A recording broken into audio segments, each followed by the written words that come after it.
ఓం శ్రీ మాత్రే నమః.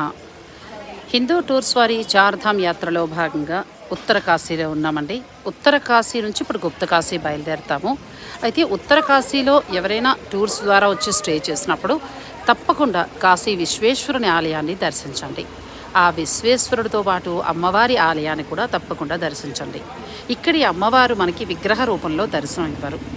చాలా భారీ ఎత్తున, అంటే చాలా ఎత్తుగా ఉన్న త్రిశూలం ఆకారంలో దర్శనమిస్తారు.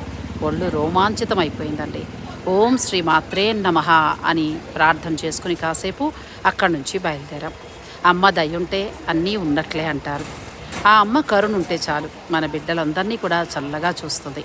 ఇటువంటి ఆధ్యాత్మిక యాత్రలు మానసిక ఆనందంతో పాటు శారీరక ఉత్సాహాన్ని కూడా ఇస్తాయి. అమ్మవారిని చూడగానే నాకు చాలా ఆశ్చర్యం అనిపించిందండి. ఎందుకంటే మనం విగ్రహ రూపంలోనే చూస్తాం కదా, ఇలా త్రిశూల ఆకారంలో దర్శనం చాలా బాగుంది.